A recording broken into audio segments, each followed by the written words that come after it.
Aquella mañana, cuando los primeros rayos del sol se filtraron por las cortinas de jazmín del porche, escuché el clic de una llave en la cerradura del coche, un sonido pequeño, pero suficiente para que mi corazón se detuviera por un instante. El coche plateado que compré apenas unas semanas después de que mi esposo muriera estaba siendo encendido por mi propio hijo. Salí al patio, aún con la bata bordada a mano que Esteban me había regalado antes de morir. Luis estaba ahí, con la mirada fría como el acero. A su lado, Camila, mi nuera, sentada dentro del coche, se miraba al espejo sin dignarse a verme una sola vez. «No necesitas el coche, ni una casa grande. Mañana te dejo en el asilo, y luego nos iremos a la playa», dijo él, con una voz serena, tan ligera como si hablara del clima. Intenté acercarme, pero mis pies se pegaron al piso de losas frías. El coche salió por la puerta, levantando una nube de polvo rojo. Solo quedamos el viento, yo, y el olor a gasolina quemada sobre la calle de los Laureles. Saqué el teléfono con los dedos temblorosos. 3 palabras. Revisa la guantera. El mensaje fue enviado. Y unos minutos después, en plena carretera, se escuchó el chirrido de unos frenos bruscos. Dentro de aquella guantera estaba lo que haría que Luis entendiera que su madre ya no era una mujer a la que se podía manipular tan fácilmente. Pero quizás, para que entiendas por qué hice eso, por qué una mujer como yo pudo enviarle a su hijo un mensaje tan breve y tan aterrador, tengo que contarte todo desde el principio. Me llamo Ana María Torres. Tengo 65 años. He vivido toda mi vida en Oaxaca, en una casita situada en una calle llena de bugambilias, de esas que obligan a cualquiera que pasa a levantar la vista. Cada ladrillo de esa casa guarda una risa de don Esteban, mi esposo, el hombre con quien compartí 40 años, suficientes para que hasta un suspiro se convirtiera en recuerdo. Nos casamos cuando yo acababa de cumplir 25.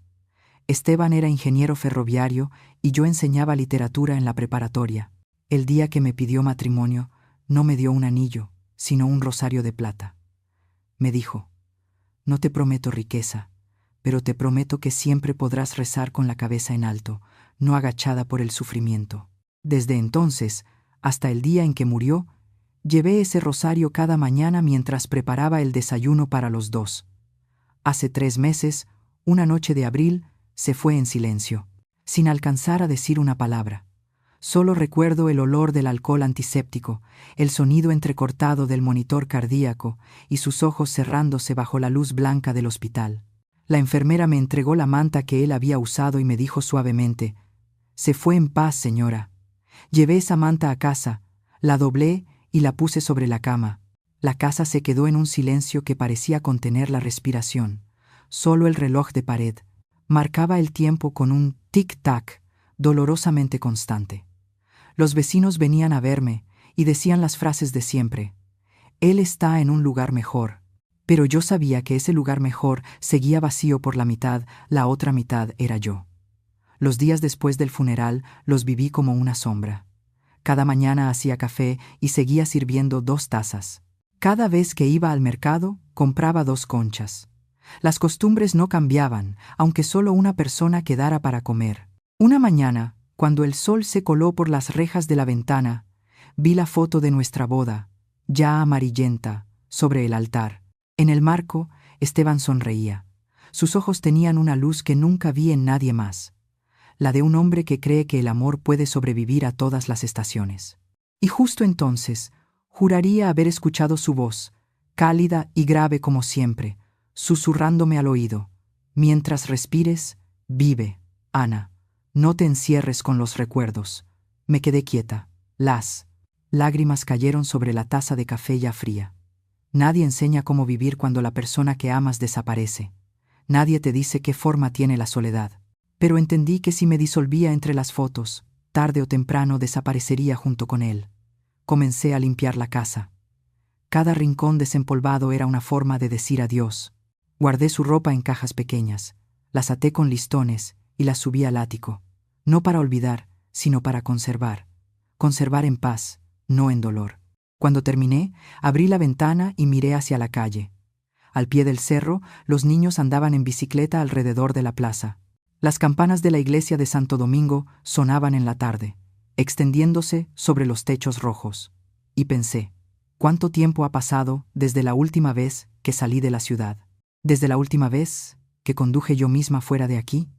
Esa pregunta me persiguió durante varias noches. No podía dormir.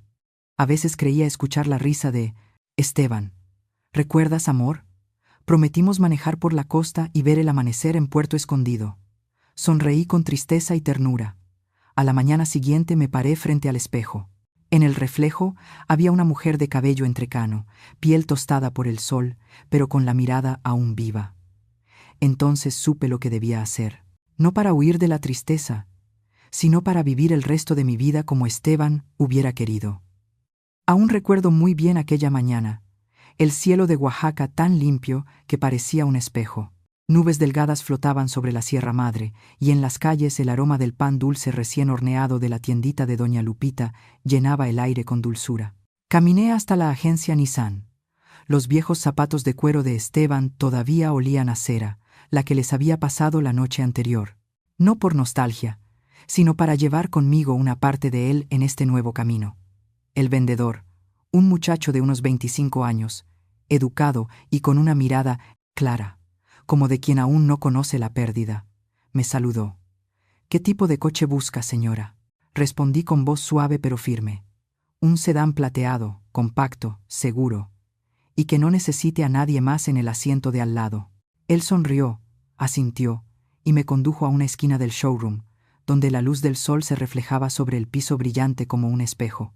Ahí estaba el coche, color plata, carrocería limpia, asientos de piel nuevos con ese olor a mezcla de plástico y tela, tablero sencillo y elegante.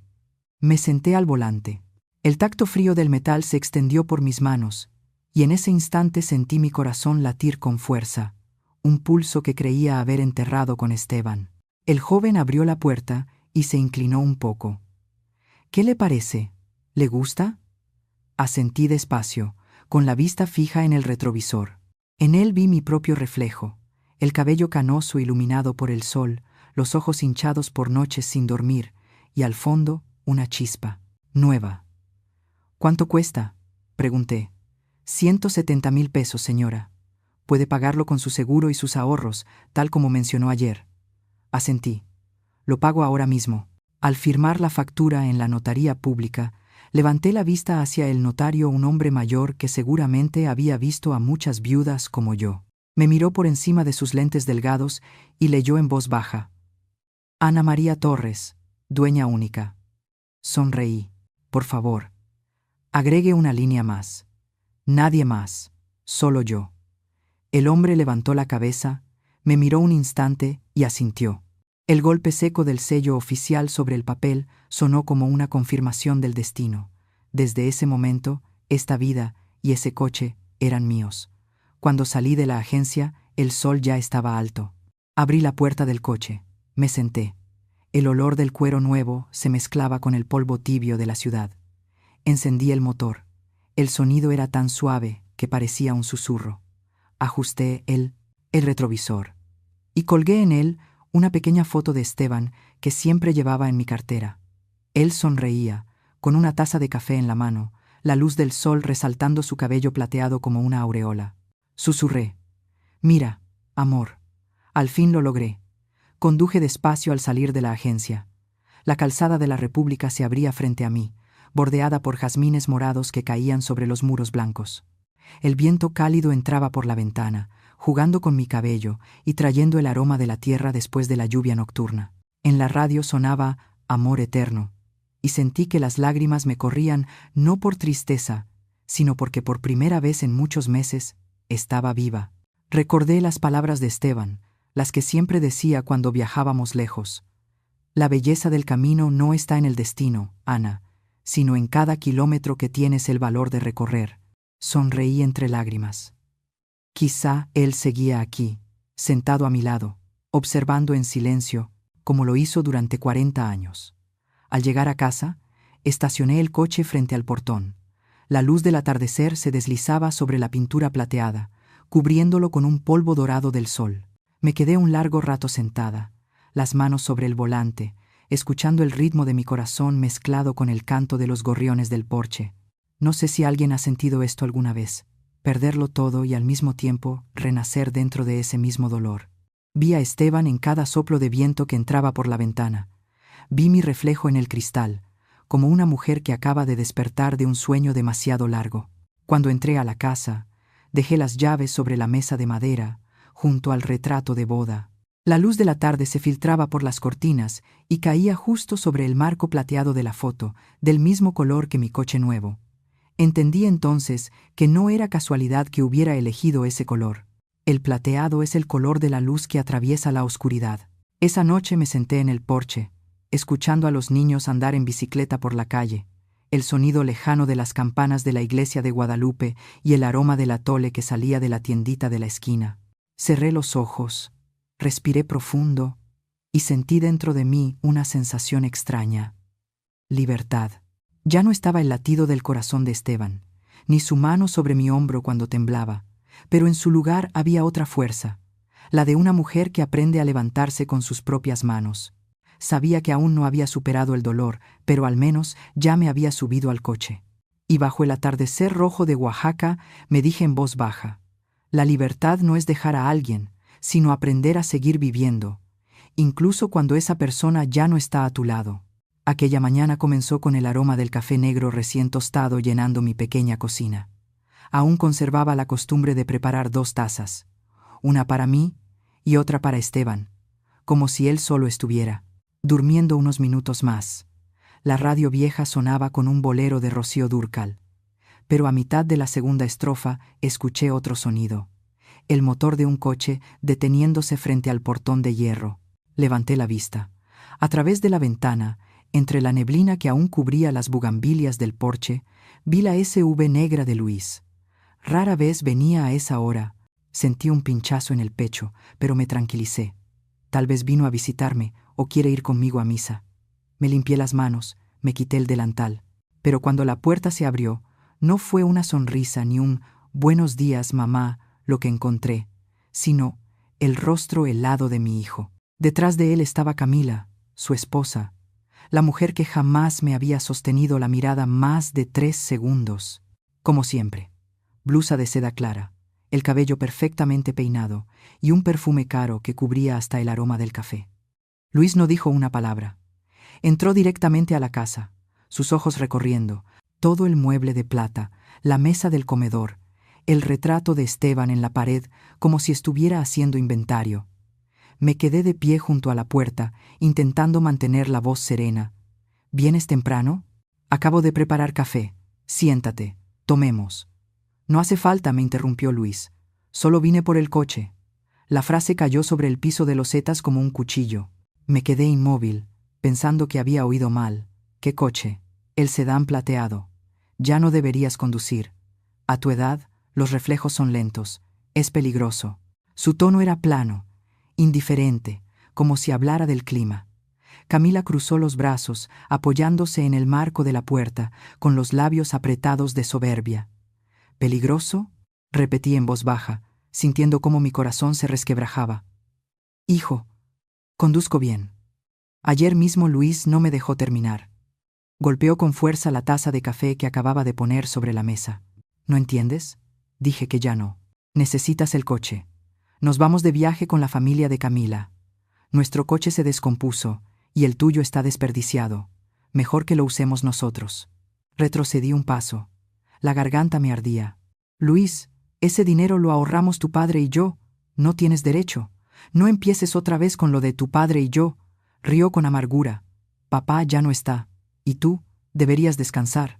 O mejor, ir al asilo Santa Clara, el que Camila vio para ti. Ahí te cuidarán. No tendrás que preocuparte por nada. La palabra asilo me heló la sangre. Entonces Camila habló, con voz suave pero llena de intención. Señora Ana, solo pienso en su bienestar. Es triste estar sola en casa. En el asilo tendrá compañía, actividades, enfermeras pendientes. Se acostumbrará rápido. La miré. A la luz de la mañana, sus ojos brillaban no de preocupación, sino de ambición. Lo entendí. No venían a preocuparse por mí. Venían a quitarme todo lo que aún me hacía Libre. No voy a ir a ninguna parte, dije, con la voz temblorosa pero firme. Y el coche es mío. Mi nombre está en la escritura. No tienes derecho, Luis se volvió. Sus ojos estaban vacíos, extraños. Se acercó a la mesa y tomó florero con bugambilias. No te estoy pidiendo permiso, mamá. Solo te estoy avisando. Di un paso rápido, intentando arrebatárselas. Luis, ¿qué haces, hijo mío? Pero él esquivó mi mano y me empujó suavemente a un lado, lo suficiente para hacerme tropezar contra el mueble. Camila me miró. Suspiró como quien presencia una molestia menor y se dio la vuelta. No hagas un drama, mamá, dijo Luis, con la mano ya en la puerta. Devolveré el coche después del viaje. Solo será una semana. ¿Una semana?, grité entre sollozos. Te estás llevando mis años, mi vejez, Luis. ¿Lo entiendes? Nadie respondió. Solo se escuchó el chirrido del portón de hierro y las llantas crujiendo sobre la grava. Mi sedán plateado. El primer coche que me atreví a comprar, después de la muerte de Esteban, salió disparado hacia la calle, levantando una nube de polvo dorado bajo el sol de la mañana. Corrí hasta la puerta del patio, las piernas temblándome. «Luis, vuelve, no puedes hacerme esto», grité hasta quedarme sin voz, pero solo quedó el sonido del motor alejándose, hasta desvanecerse en la curva. Me quedé allí, el viento de Oaxaca despeinándome el cabello gris, con el corazón vacío. Un gorrión voló del tejado y me hizo dar un sobresalto. Regresé a la casa, apoyándome en la pared para no caer. La habitación estaba en silencio absoluto. Solo el tic-tac del reloj, colgado en la pared, marcando un tiempo que parecía agotarse. Me dejé caer en la silla, miré mis manos temblorosas y lentamente tomé el teléfono. La pantalla iluminó mi rostro hinchado y rojo. No quedaban lágrimas, solo la calma de una decisión tomada. Abrí los mensajes. Busqué el nombre de Luis y escribí 3 palabras, una por una, despacio, como si las grabara en piedra. Revisa la guantera. Presioné enviar. Dejé el teléfono sobre la mesa y me recosté en la silla. Afuera, el sol brillaba más fuerte, proyectando las sombras de las bugambilias sobre los escalones. Cerré los ojos y en mi mente resonó la voz de Esteban, grave, serena, como un susurro desde otro lugar. No tengas miedo, Ana. Ya estabas lista para este día. Al mediodía, el sol de Oaxaca caía como fuego líquido. En la carretera rumbo a la costa, el sedán plateado avanzaba entre una nube de polvo rojo. Luis conducía con el ceño fruncido. La luz reflejada en el parabrisas le hacía entrecerrar los ojos. Camila, sentada a su lado, hablaba sin parar con el teléfono en la mano. Te lo dije, con la situación económica así, hay que moverse rápido. Ya no es joven, en poco tiempo se va a debilitar. Entonces la casa y el dinero serán nuestros. Luis no respondió. Intentaba mantener la calma, pero la voz de Camila le taladraba los oídos. Ya basta, Camila. No quiero seguir hablando de eso, dijo molesto. ¿No quieres oírlo?, rió ella, echándose el cabello hacia atrás. ¿De verdad crees que tu sueldo de ingeniero puede mantenernos? Solo pienso en el futuro. Ella no va a necesitar el coche, ni la casa, ni nada. Luis guardó silencio, pero en el fondo algo le dolía, algo que no quería nombrar. Entonces su celular vibró en el bolsillo. Un mensaje nuevo. En la pantalla, 3 palabras. Revisa la guantera. Frunció el ceño. ¿Qué es esto? Camila lo miró de reojo. ¿Quién manda? Mi madre. Se miraron. Camila se encogió de hombros. Seguro quiere disculparse o rogarte algo. Ya sabes, los viejos se ponen sentimentales. Pero Luis no estaba tan seguro. Sintió las palmas de las manos sudar. Estiró el brazo, abrió la guantera. Dentro había un sobre, amarillo, sellado con cuidado, con un sello rojo de la Notaría Pública número 6 de Oaxaca. Dudó un segundo, luego rompió el sello. Dentro, un fajo de documentos perfectamente ordenados, con sellos, firmas y anotaciones en tinta azul del notario. Leyó la primera página y el color se le fue del rostro. La primera línea decía: consta que la propietaria única y legítima del vehículo Nissan sedán color plata, placas OAX 427D, es la señora Ana María Torres. Cualquier persona que disponga de dicho vehículo sin su consentimiento incurre en el delito de robo equiparado de vehículo. Luis repitió la frase, atónito. Robo equiparado. ¿Qué significa esto? Camila frunció el ceño. A ver, déjame ver. Le arrebató los papeles, los leyó rápido y soltó una risa seca. Puras amenazas.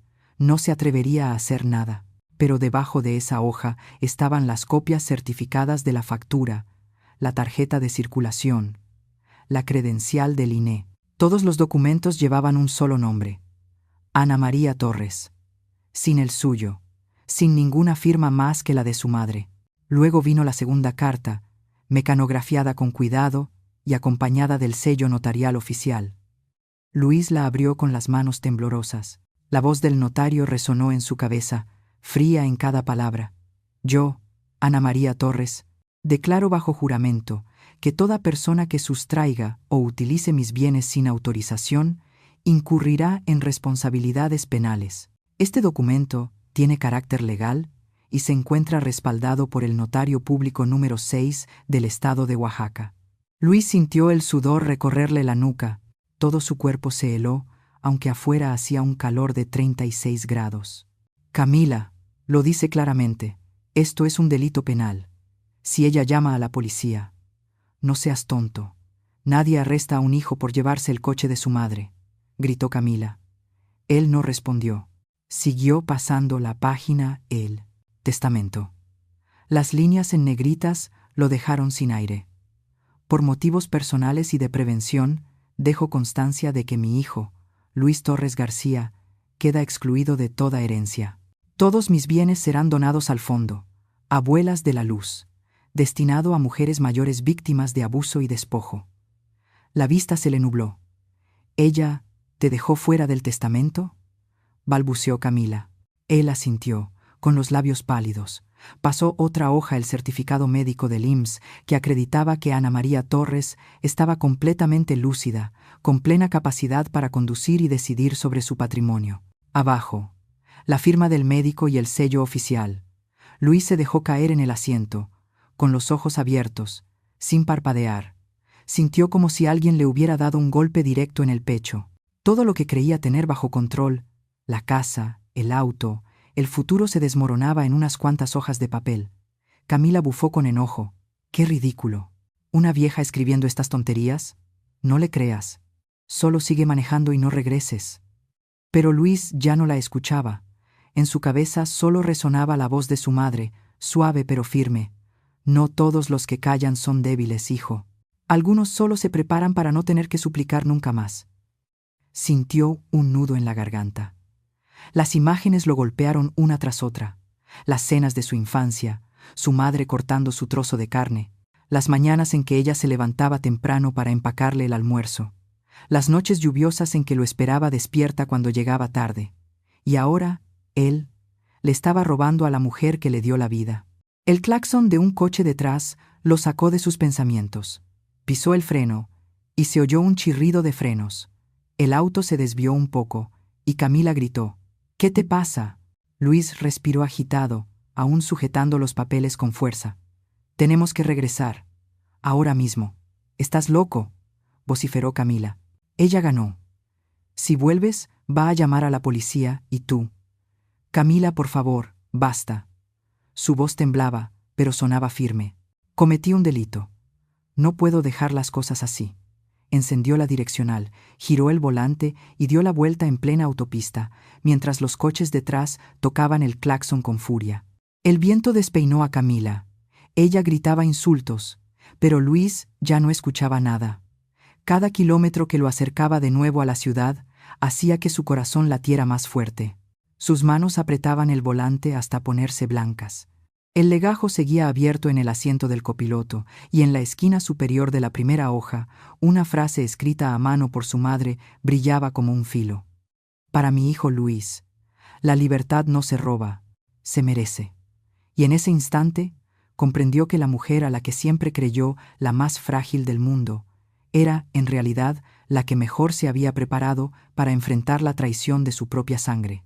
La puerta de hierro se cerró detrás del sonido del motor apagándose, y toda la casa pareció contener la respiración. La luz del atardecer de Oaxaca entraba en diagonal a través de las jazmín del porche, tiñendo el piso de ladrillo con un resplandor rojizo. Yo permanecía sentada en el viejo sillón de Esteban, aquel donde solía leer el periódico cada mañana. Sobre la mesa frente a mí estaba el sobre amarillo, el expediente que ahora era la prueba de una lección demasiado cara. Escuché pasos apresurados en el patio, luego el portazo del coche, seco, lleno de pánico. Luis entró corriendo, con la camisa empapada de sudor y el rostro pálido, como quien acaba de escapar de un accidente. Se detuvo en el umbral de la sala, jadeando, con las manos temblorosas y los ojos enrojecidos como un niño atrapado en falta. «¡Mamá! ¡Mamá!», dijo, con la voz quebrada, entre el miedo y la culpa. Levanté la cabeza sin decir palabra. Lo miré directamente mi mirada serena lo hizo temblar aún más. Entre nosotros había apenas unos pasos de distancia, pero parecía un abismo de 40 años de historia compartida. «Lo siento» fue lo primero que dijo. No pensé que todo terminaría así. Yo solo escuché a Camila. Ella decía que ya no necesitabas el coche, que podías. Levanté la mano para que se callara. Mi voz siguió suave, pero cada palabra pesaba. «No solo te llevaste el coche, Luis, te llevaste la confianza de tu madre». Él bajó la cabeza. Sus manos se apretaron con tanta fuerza que los nudillos se pusieron blancos. Me levanté, caminé despacio hasta la mesa y abrí el sobre.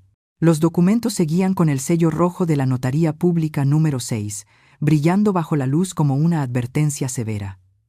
«Mamá, ¿ya habías previsto todo esto?», preguntó Luis con voz ronca. «Sí», respondí en un susurro, porque alguna vez creí que alguien podía intentar quitarme todo. Pero jamás pensé que sería mi propio hijo. Luis se dejó caer en la silla, los hombros temblándole. Las lágrimas empezaron a caer, una por una. No aparté la vista, quizás porque las lágrimas ya no eran algo capaz de ablandarme. «Mamá, no sé cómo Camila me cambió tanto.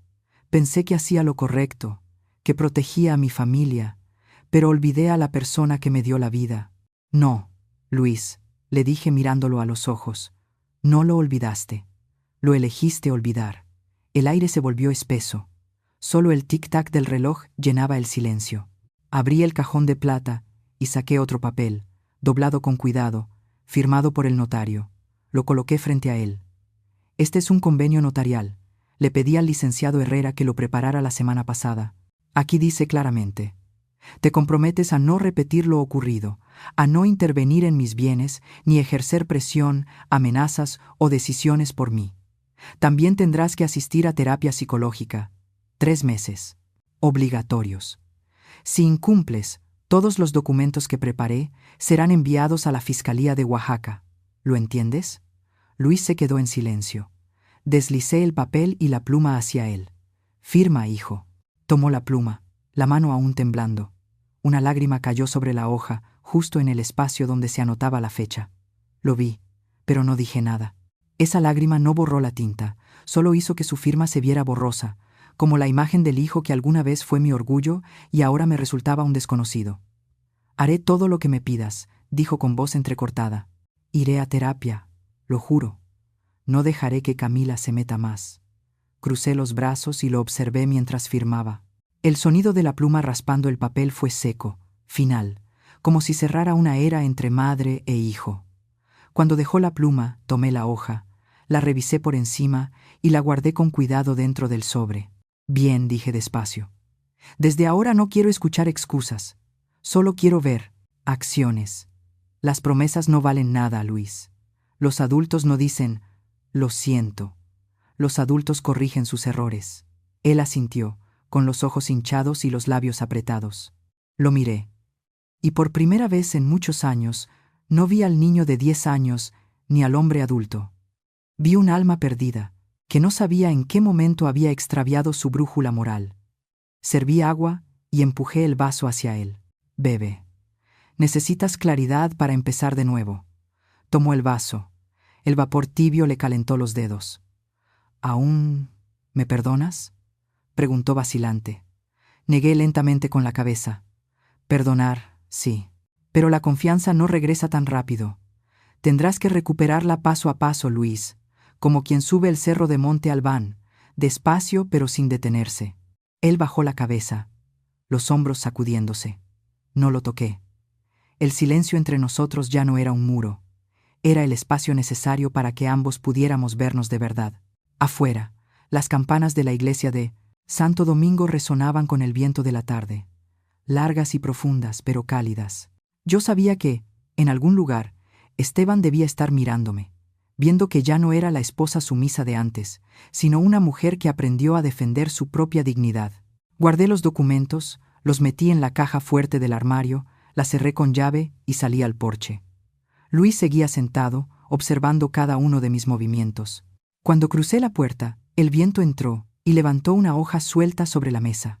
El recibo firmado. La letra temblorosa de Luis seguía fresca, pero imborrable.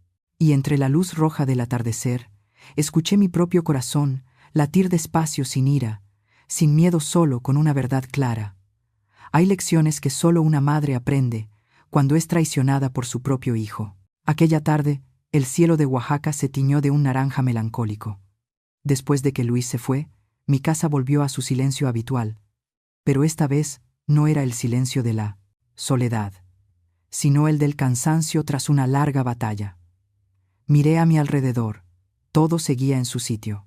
El sillón de Esteban, el florero con bugambilias secas sobre la mesa, y en la pared, nuestra foto de boda seguía sonriendo, como si nunca nadie hubiera traicionado a nadie. Abrí despacio el cajón y saqué el viejo rosario, el regalo que Esteban me dio en mi cumpleaños número 30. Las cuentas de plata estaban gastadas, pero aún conservaban el aroma del pino. Envolví el rosario en mi muñeca, tomé mi bolso y salí de casa. Afuera, las jazmín cubrían el camino de rojo. Cada pétalo al caer sonaba como un suspiro. Caminé por la calle angosta que sube hacia la iglesia de Santo Domingo, el lugar al que Esteban y yo íbamos cada domingo por la mañana. El viento del zócalo soplaba trayendo el olor del pan dulce recién horneado y el eco de las campanas desde la torre. Levanté la vista al cielo, donde las nubes se deshacían entre los colores del crepúsculo. Hacía tanto que no venía aquí, y al poner el primer pie en los escalones de piedra, sentí una punzada en el pecho. Dentro, el silencio era tan profundo que podía escuchar mi propia respiración. La luz de los vitrales caía sobre los bancos de plata, tiñéndolos de morado, amarillo y rojo, como un manto sagrado. Avancé despacio hacia el banco del centro, donde solíamos arrodillarnos juntos. El padre Miguel estaba frente al altar, acomodando unas velas. Al verme, se giró con una sonrisa suave bajo la luz de las llamas. «Ana María, hace mucho que no venías. ¿Estás bien, hija?» Asentí apenas. «No lo sé, padre, pero hoy necesito silencio». Él me indicó que me sentara y puso con delicadeza una mano sobre mi hombro. «Perdonar no es olvidar, hija. Es liberarte del dolor. Perdonar no es olvidar, hija. Es liberarte del dolor». Aquella frase, tan simple, fue como una herida abierta en mi corazón. Había sido fuerte, había enfrentado la traición, había usado la razón para protegerme, pero nunca había perdonado ni a Luis, ni a Camila, ni a mí misma. Incliné la cabeza, entrelacé las manos, el rosario estaba helado entre mis dedos. «Padre», susurré, «si perdono, ¿no pensarán que soy débil?» Él sonrió con esa mirada bondadosa que parecía atravesar el alma. «No, Ana. Perdonar no significa permitir que te lastimen otra vez. Perdonar es dejar de castigar a tu propio corazón. Mientras sigas enojada, ellos aún te controlan. Cuando sueltas, solo quedan ellos y las consecuencias de lo que hicieron». No dije nada, solo observé mis manos. Una lágrima cayó sobre las cuentas de plata, extendiendo una pequeña mancha brillante. En ese instante, vi claramente a Esteban en mi mente. Estaba sentado en la última banca, asintiendo, con esa mirada serena de siempre. «Estaría orgulloso de ti al verte así», su voz pareció susurrar entre el viento. Me arrodillé. Mis rodillas tocaron el suelo frío de piedra, y empecé a rezar. No pedí castigo para mi hijo, ni justicia divina. Solo murmuré: «Señor, ayúdame a recuperar la paz que perdí. Dale a Luis la luz para reconocer su error, y dame el valor para perdonar, no por él, sino por mí». El sonido de las velas ardiendo era como el suspiro del templo. Una brisa suave se coló por el altar, moviendo la cortina blanca junto al mantel sagrado.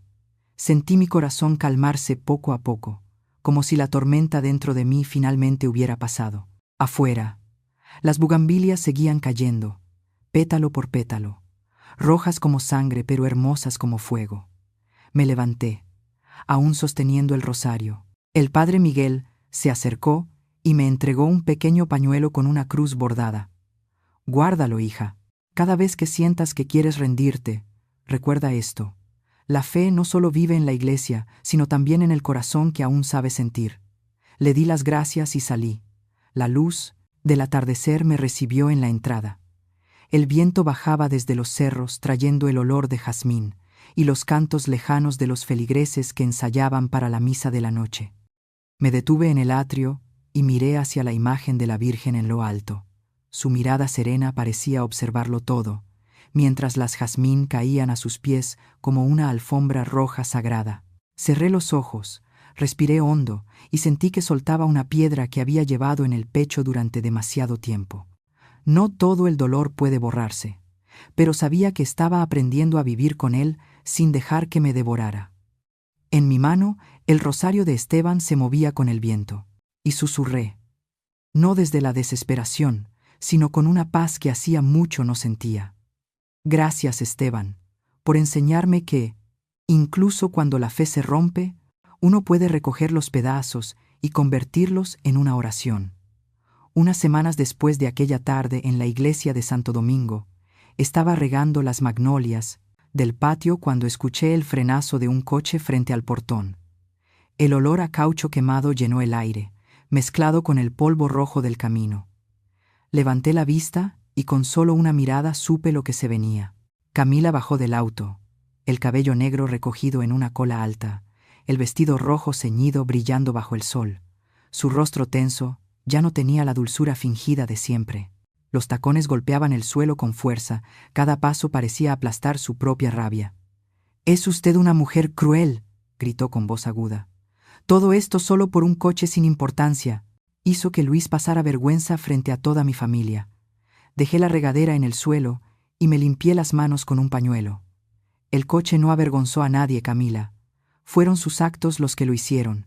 «No me meta en su ustedes», se burló. «Luis solo la escuchó a usted. Yo estoy harta de tener una suegra que quiere controlar todo. ¿Quién se cree? ¿Una viuda patética, rodeada de papeles sin valor?» La miré en silencio unos segundos. La luz de la tarde caía sobre mi rostro, proyectando mi sombra larga sobre la pared vieja del patio.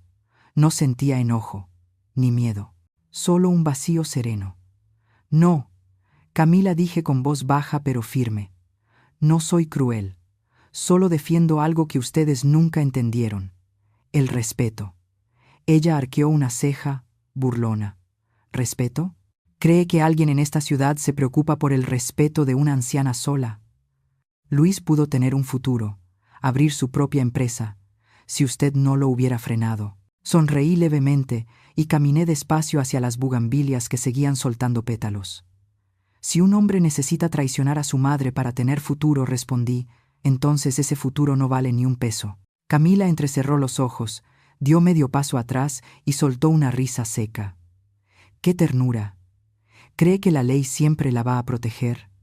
Esta ciudad no le importa a nadie, ni sus papeles, ni sus notarías». «Está equivocada», dije levantando la mirada. «No solo tengo papeles. Tengo a Dios, mi dignidad y la ley de mi lado. Usted, Camila, solo tiene su falsedad, y eso ya se le está cayendo de la cara». Sus ojos se abrieron de par en par.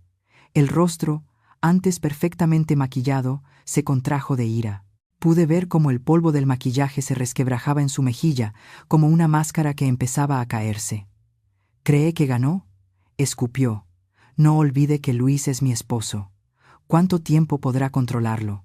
Solté el aire despacio y respondí con calma. «No necesito controlar a nadie. Solo dejo que la verdad haga su trabajo. Y usted debería mirarse al espejo. Tarde o temprano, la persona a la que más engañará no seré yo. Será usted misma». Camila sonrió con desprecio, aunque su sonrisa temblaba. «No le tengo miedo.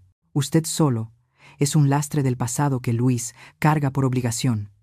Qué curioso, dije, porque recuerdo que cuando se casaron, usted me dijo: ojalá algún día pueda ser tan fuerte como usted.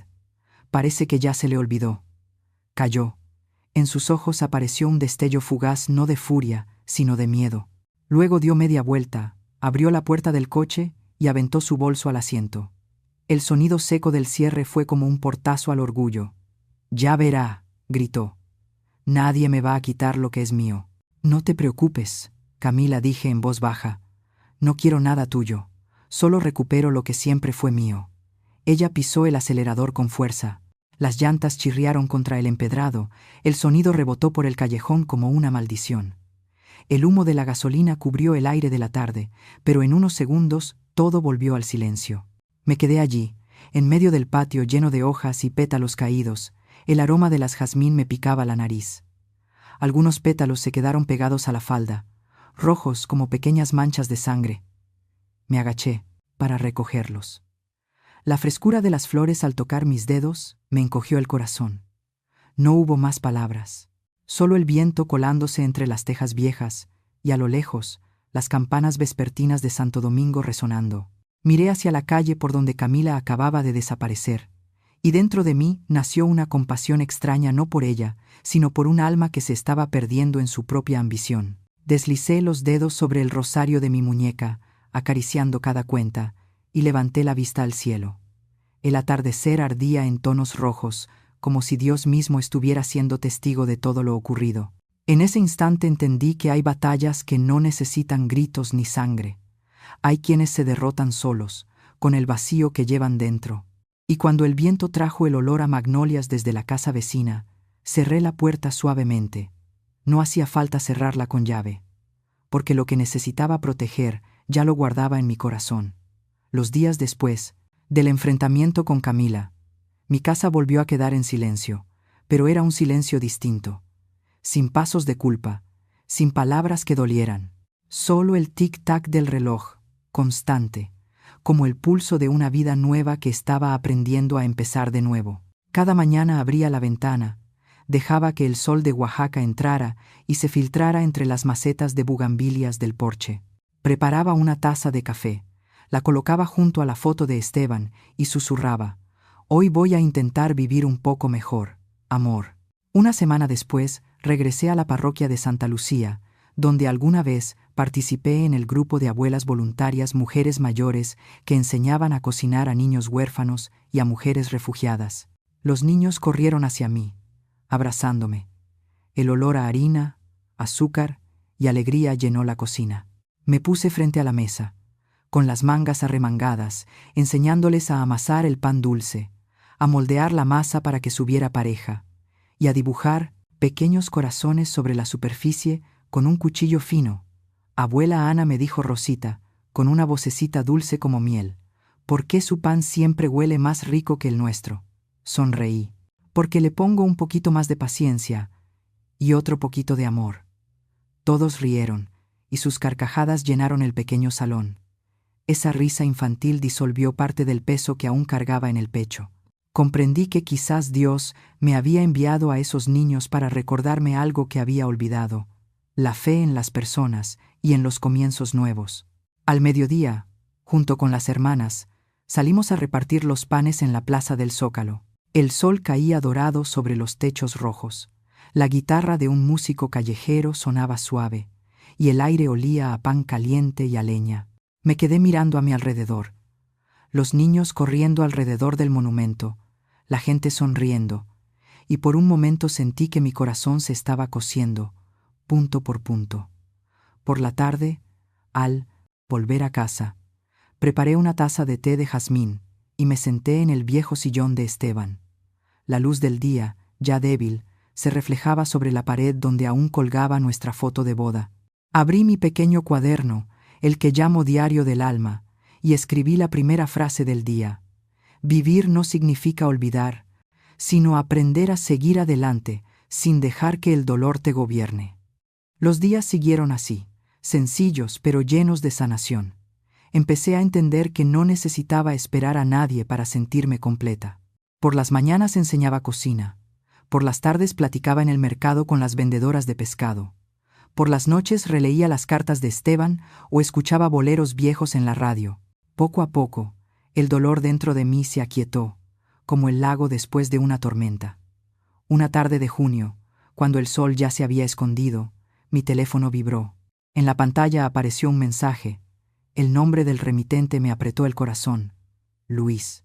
Mamá, ya empecé la terapia. Me arrepiento. Perdóname. Leí esas palabras durante un largo rato. Podía imaginar su mano escribiéndolas, quizá temblorosa, quizá pesada. No sabía cuánta valentía le había costado enviar ese mensaje. Puse la mano sobre mi pecho y cerré los ojos.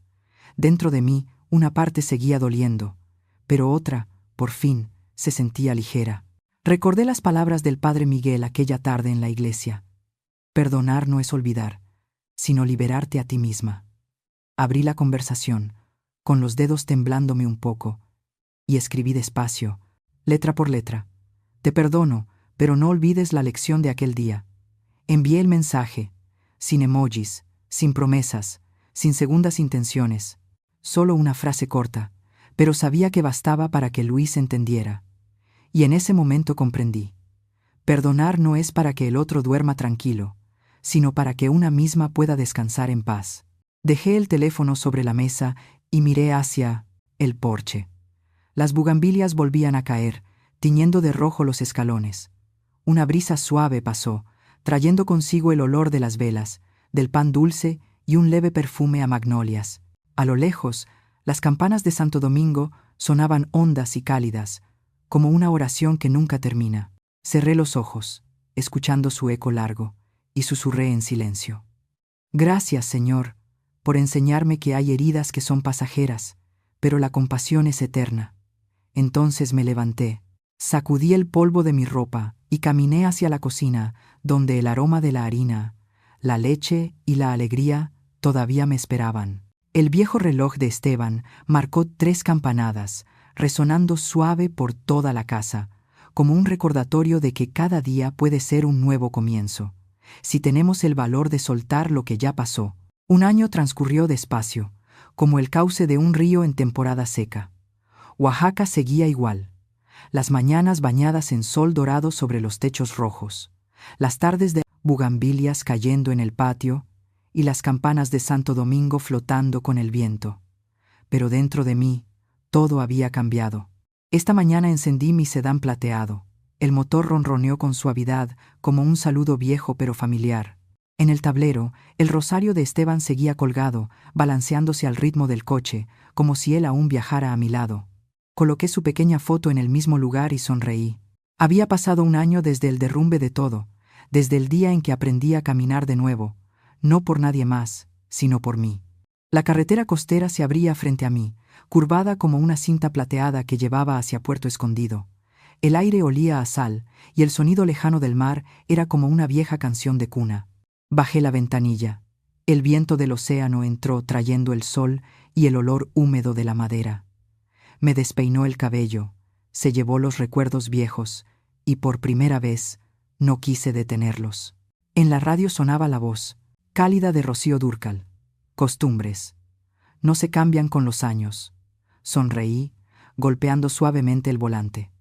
Cumplí mi promesa, amor, murmuré, casi en secreto, temiendo que el viento me oyera.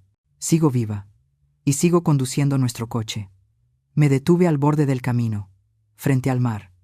El sol caía sobre el auto, reflejándose como un espejo gigante del tiempo.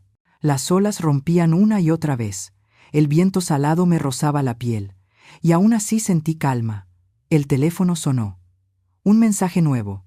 Mamá, te mando una foto. Lo abrí. Luis estaba junto al padre Miguel, sosteniendo una Biblia. Detrás de ellos, un cartel. Taller de voluntariado. Ayuda y fe. Sonreía. Una sonrisa verdadera, sin miedo, sin máscaras. Acaricié la pantalla. Las lágrimas me brotaron, pero esta vez ya no sabían amargas. Estoy orgullosa de ti, hijo. Ya lo entendiste. Escribí la respuesta con la voz temblorosa, pero ligera. Apagué el teléfono, recosté la cabeza y miré el mar. El atardecer se extendía sobre el agua, pintando una franja naranja y dorada. El sol se hundía poco a poco, pero el océano seguía brillando, como si me recordara que la luz no desaparece. Solo cambia de lugar para que aprendamos a verla con el corazón. Encendí de nuevo el motor y seguí conduciendo junto a la costa. El viento jugaba con mi cabello plateado. El olor a jazmín se mezclaba con el de la sal. La música cambió a un ritmo alegre, ligero. Ya no contaba los años perdidos. Solo escuchaba el latido tranquilo de mi corazón mezclado con el sonido del mar. Ya no había miedo. Ya no había culpas. Solo libertad, fe y dignidad. Las tres cosas que permanecieron intactas después de todo. Susurré, hablándole a Esteban y a mí misma a la vez. El valor de una persona no se mide por lo que pierde, sino por cómo se levanta cuando todo parece terminado. De regreso, el último rayo del sol se reflejó en el emblema del coche, brillando como plata pura. Sonreí, con la vista al frente y el alma en paz. Gracias, Dios, porque me devolviste lo más importante, mi dignidad. Y cuando el sol se ocultó del todo, comprendí una verdad tan simple como profunda, que a veces no son la justicia ni el dinero lo que más vale, sino el respeto y la paz interior, el legado más grande que una madre puede dejarle al mundo. A veces, cuando el atardecer cubre el camino junto al mar, aún escucho el murmullo de las olas, como un susurro que me recuerda que ninguna herida es eterna. Solo hay corazones lo bastante valientes para seguir amando, incluso después de romperse. La vida puede quitarnos muchas cosas, pero siempre nos deja la paz y la dignidad, si sabemos conservarlas. Gracias por estar aquí, por escuchar mi historia. ¿Alguna vez has vivido algo parecido? Y dime, si tú estuvieras en mi lugar, ¿qué harías? Me encantaría leer tu opinión en los comentarios, porque aquí en Bóveda, Historias de las Abuelas, no solo contamos historias, las compartimos para sanar juntos. Si esta historia tocó tu corazón, suscríbete, dale like y comparte este video. Quizás tus palabras hoy le den esperanza a alguien que la necesita.